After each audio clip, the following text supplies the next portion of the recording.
Hello everyone, स्वागत है दोस्तों आपका मेरे चैनल में। मैं प्रशांत कुमार शुक्ला, एडवोकेट। साथियों, आज की वीडियो में हम लोग बात करेंगे केरल हाई कोर्ट का एक और इम्पॉर्टेंट लेटेस्ट जजमेंट के बारे में, जो हाल ही के जून के महीने में आया है। और यह जजमेंट जो आईपीसी की धारा 498A, 304B और 306 के मामले में था। आइए जानते इस पूरे इम्पॉर्टेंट जजमेंट को, जहां जो सेशन जज ने अपने फैसले में अपीलकर्ता को आईपीसी की धारा 498 के तहत दोषी पाया था और सेशन कोर्ट ने आरोपी को धारा 304B के तहत दोषी नहीं पाया और धारा 306 के तहत आत्महत्या के लिए उकसाने का दोषी पाया। इस इम्पॉर्टेंट जजमेंट में जो कोर्ट ने इम्पॉर्टेंट बात कही वो ये कही कि जो आईपीसी की धारा 304B के तहत दहेज हत्या के अपराध से बरी हुए पति को तथ्यों के आधार पर धारा 498A के तहत एक वैवाहिक क्रूरता का दोषी ठहराया जा सकता है।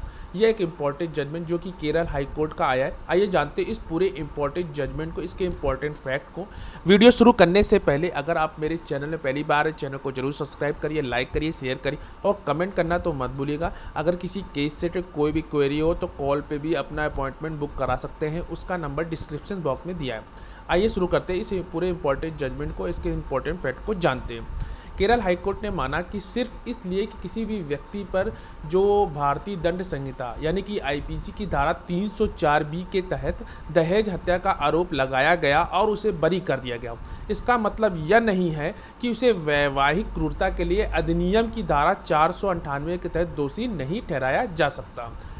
अभियोजन पक्ष के अनुसार जो आरोपी ने शादी के 5 महीने के बाद अपनी पत्नी से दहेज मांगना शुरू कर दिया, इसके लिए उसे पीटता था। वह अपनी पत्नी के माता पिता द्वारा दिए गए कम दहेज पर राजी नहीं हुआ। इसके बाद झगड़ा हुआ और आरोपी ने उसे पीटा। उसने फॉर्मिक एसिड पी लिया। उसने अपने माता पिता को बताया कि जब वे उसे अस्पताल देख रहे थे जहां उसे इलाज की भर्ती कराया गया, तो उसके साथ क्या हुआ, इलाज के दौरान अस्पताल में ही उसकी मौत हो गई। अपीलकर्ता ने यह भी तर्क दिया कि जो आरोप वह सही नहीं है, क्योंकि आरोपी और मृतक के बीच कोई विवाह वैध नहीं था। अपीलकर्ता जो था वो एक मुस्लिम है और मृतक एक हिंदू थी। उन्होंने सब रजिस्ट्री ऑफिस में अपनी शादी का रजिस्ट्रेशन कराया और मालाओं का आदान प्रदान हुआ। ट्रायल कोर्ट ने पाया कि अपीलकर्ता मुसलमान है और मुसलमान पुरुष हिंदू महिला के बीच जो विवाह है वो अमान्य नहीं, बल्कि यह सुन्नी कानून के अनुसार अनियमित है। चूँकि याचिकाकर्ता के जो सिया समुदाय से होने का कोई तर्क नहीं, इसलिए विवाह को अमान्य नहीं माना जा सकता। हाईकोर्ट ने इस दृष्टिकोण को सही पाया।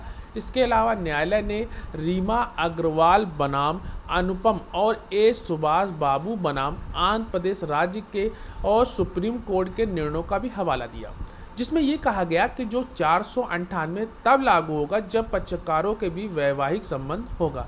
विवाह की कानूनी वैधता मायने नहीं रखती। मृतक 16/2/2002 को अस्पताल में भर्ती कराया गया और 29/5/2002 को उसकी मृत्यु हो गई। मृतक के जो सौतेले पिता ने 29/5/2022 को एक एफआईआर दर्ज कराई। अपीलकर्ता ने आरोप लगाया कि एफआईआर दर्ज करने में देरी हुई है। आरोप है कि उसकी मृत्यु के बाद में लगाया गया, क्योंकि उनकी मृत्यु तक कोई भी शिकायत नहीं थी, इसलिए उनके साक्ष्य पर भरोसा नहीं किया जा सकता।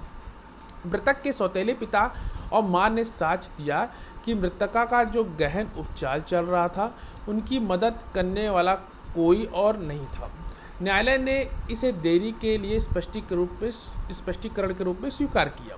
अपीलकर्ता ने यह भी तर्क दिया कि उत्पीड़न केवल 498 के अंतर्गत नहीं आता, केवल तभी जब उत्पीड़न किसी महिला या उसके किसी अन्य संबंधित व्यक्ति जो दहेज की मांग कि जो अवैध मांग को पूरा करने के लिए मजबूर करने के जो उद्देश्य से किया जाता है, तो यह धारा 498A के तहत क्रूरता के अंतर्गत आएगा। या यहाँ कोई भी सबूत नहीं है और मृतका उसकी मृत्यु से ठीक पहले क्रूरता का सामना करना पड़ा था। न्यायालय ने माना कि मृतका के जो सौतेले पिता और उसकी मां की ओर से दहेज की मांग, उसके बाद उसके साथ हुई क्रूरता के बारे में सबूत है। उसके साथ मारपीट की गई थी और उसे घर से भी निकाल दिया गया था। उसे यह भी बताया गया कि वहां उसे तभी रहने दिया जाएगा जब वह अपीलकर्ता द्वारा दी गई दहेज की मांग को पूरी करेगी। न्यायालय ने कलिया पेरुमल बनाम तमिलनाडु राज्य का भी हवाला दिया, जिसमें कहा गया था कि क्रूरता अपने आप में धारा 498 के तहत अपराध है। इसे धारा 304 से अलग किया गया, जहां मृत्यु एक आवश्यक तत्व है। इसलिए न्यायालय ने यह जरूरी नहीं समझा कि यह साबित किया जाना चाहिए और उसकी मृत्यु से ठीक पहले क्रूरता हुई थी। यह साबित हो जाना काफ़ी है कि मृतका के साथ क्रूरता की गई थी, जहां केरल हाई कोर्ट ने जो इस अपील को खारिज कर दिया।